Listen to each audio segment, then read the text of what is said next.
Welcome back, everyone. We have I think, really interesting show for you. As you know, I go out of my way to help ranges or anything to do with the shooting sports. And today we're standing on a 16-acre property in a beautiful place, Penticton, British Columbia. The fine man to my right is Chris Scott. He's the president of the Penticton Range. And what's happened is unfair. Like a lot of these stories that you tell me about and I tell you about, the federal government has decided through the virus farm behind us, they do research there, this would be their property, and in 1982 it was leased to the shooting range. The range has upwards of 400 members. There's law enforcement that comes here. There are families that come here.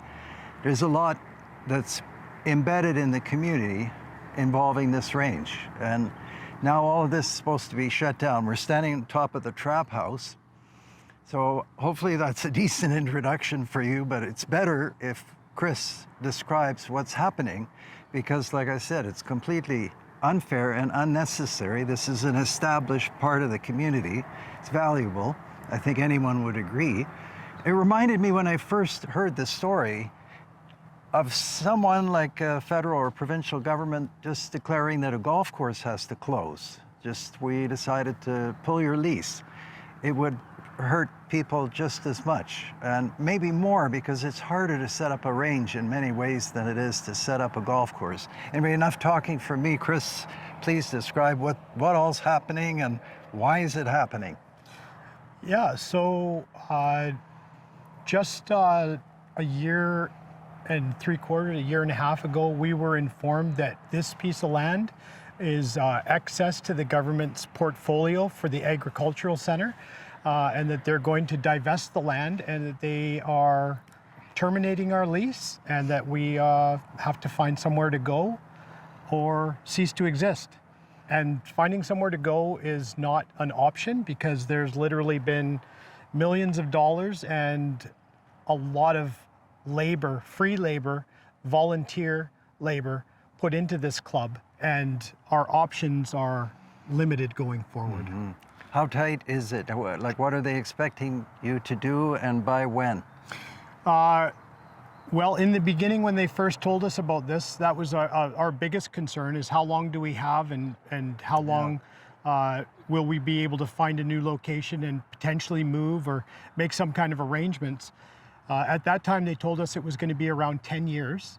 As it turns out, they want us to leave by this December, which is an impossibility. So that what they said to me in one of the last letters was that they want us to leave and give them the keys and walk away. You can imagine something exists for 42 years. Somebody somewhere who may never have been here just decides that this needs to be shut down, and everything that people have done, important part of community history and should be ongoing, is supposed to be shut down. So I came out here as quickly as I could. We'll film around so you can see what's what, but the trap range is here behind me, I guess, and down is the rifle range. It's a full facility, and they have evenings where the ladies are invited to shoot in the clubhouse, handgun. Everything that you would expect at a shooting range is being done here. And it's supposed to all end like in a few months. So hopefully we can stop this somehow. There's a petition out, I read about that. There are some government officials apparently coming tomorrow. But I thought I would add my voice, as modest as it may be, and try to get people to rally and don't let this happen. Is that about right, Chris? Every voice helps. Yeah. We greatly appreciate you coming and giving us more exposure. Our petition is right around 9,000 signatures at this point. That's significant. So yeah, we're getting out there, and you can tell by the fact that there's that many people that care enough to sign that the club is a valuable part of the community. Yeah, truly is. So this is a going concern. There are people coming here all the time. All the time. Okay, fantastic. The range is active every day of the week. Okay, so Chris, I'm just wondering the origin of things. Are there complaints? Are there people that are unhappy with this range? That virus orchard? Is there something going on? No, in 43 years, we've never had a complaint. We don't have any neighbors close to us, so we've never had a problem with sound. We've never had a problem with our location. Yeah, the research station, we've been a good neighbor, so we've never had any issues.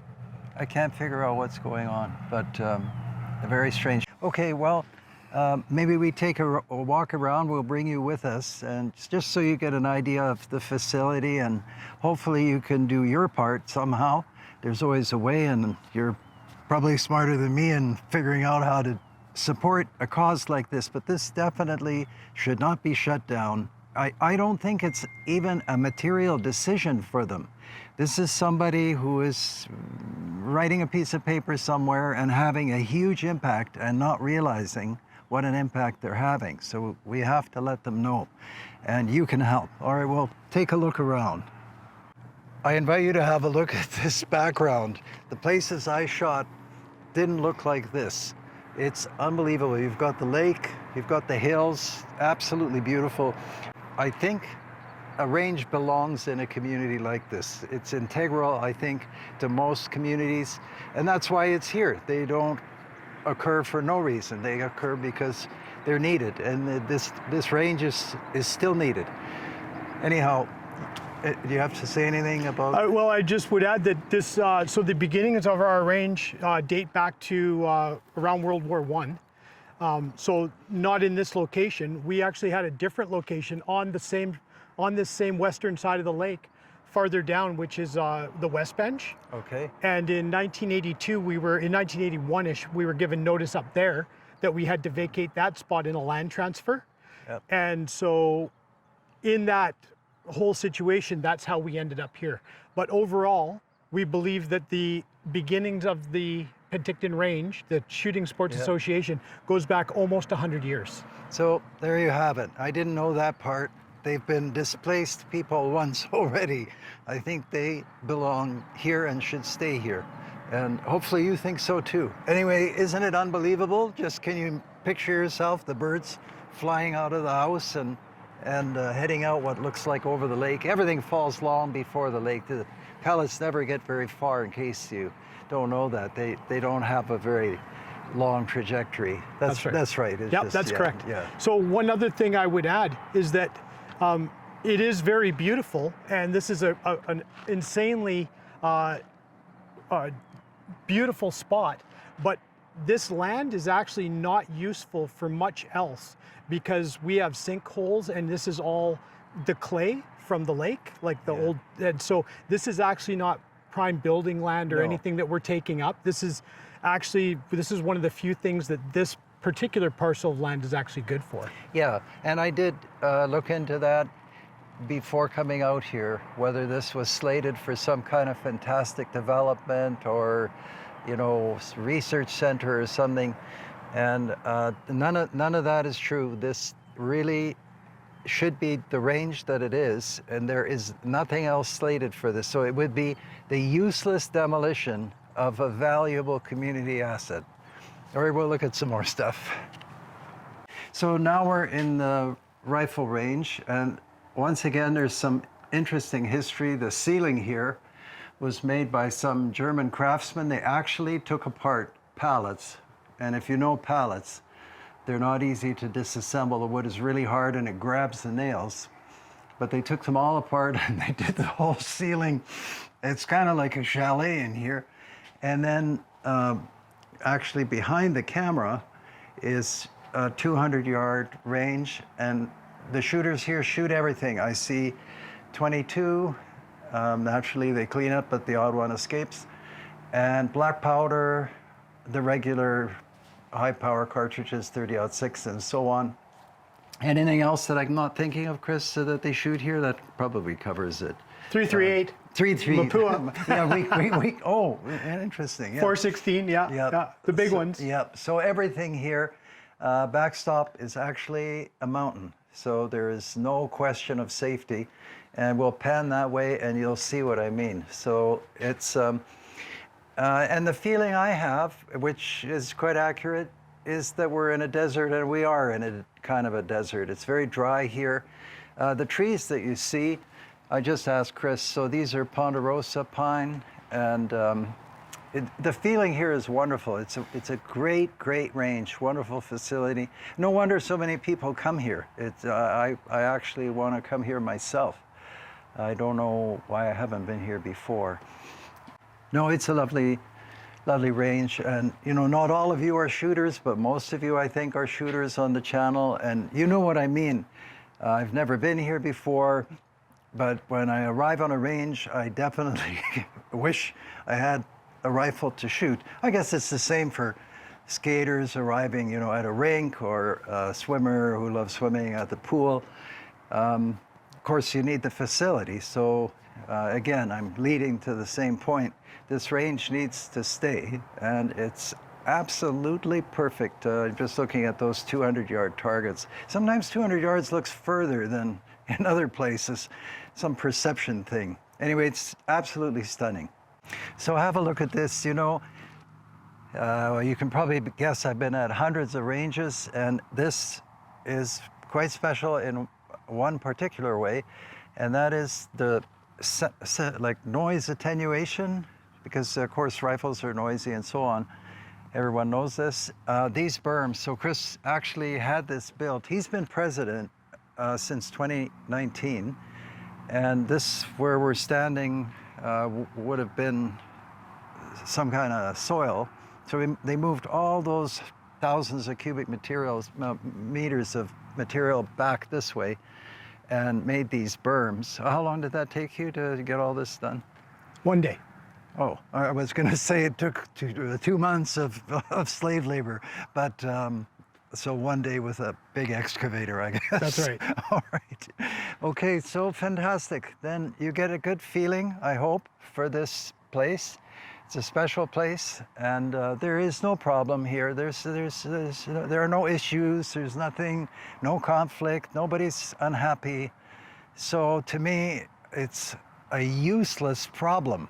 In fact, in a way, it's sad that I felt I needed to be here, because this should be just left as it is. It's perfect. There's no need to mess with it or close it down or anything like that. I hope you agree.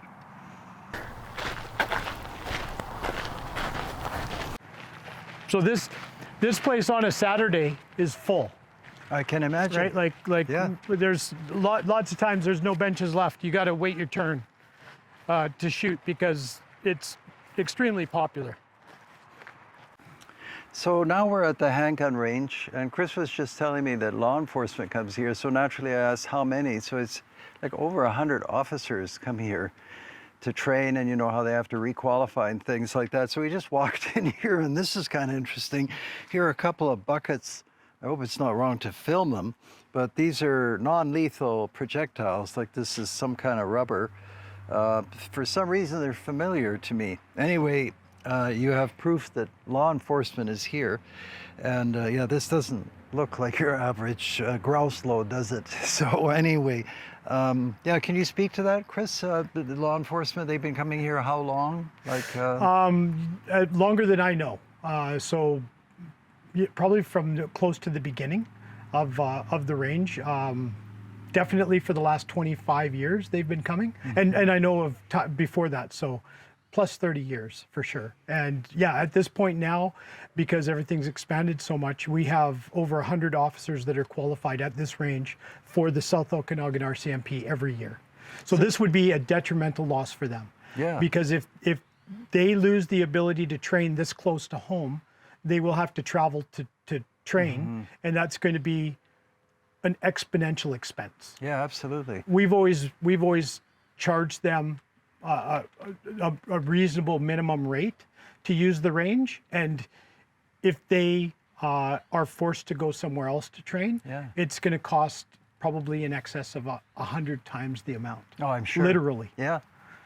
You can see, because of the way that this range is completely enclosed, one of the things that was said in the letter of the RCMP is that they particularly prefer this range because of its seclusion. Yeah.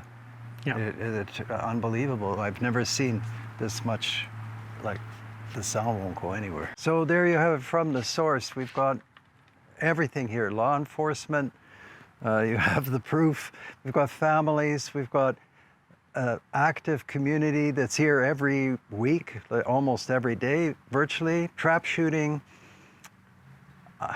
I'm just bewildered that somebody would want to close this down. There was somebody opening the pistol range just when we were walking down. I don't know if you saw that truck. No, pull in. he pulled in after us? Yeah, Yeah, it's Tuesday night, so it's pistol. So yeah, there you go. So this is an integral part of this community, this really wonderful community.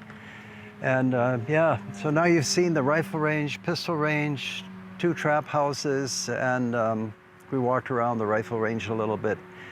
And I can't show you the beauty except the footage of the lake and so on, but it's a wonderful place. You'd enjoy coming here. Anybody would. And most people really like shooting. Even the people who told me, Mike, I hate shooting. And then I take them shooting, and then they suddenly really like shooting. So anyway, give it a try. And I truly hope, Chris, that your range stays open. And I'll keep working on this, and please do what you can. And thank you very much for your time. Thank you for coming out. You're very welcome. Yeah, really appreciate you coming and giving some voice to our cause. All right, you're welcome. Yeah, it would be a tragedy to lose it. It checks every box because it's out of the way. The neighbors we don't have any neighbors, so we don't have any problems. I don't know if you can get a range that's any safer. So, no, there is no reason to close this range.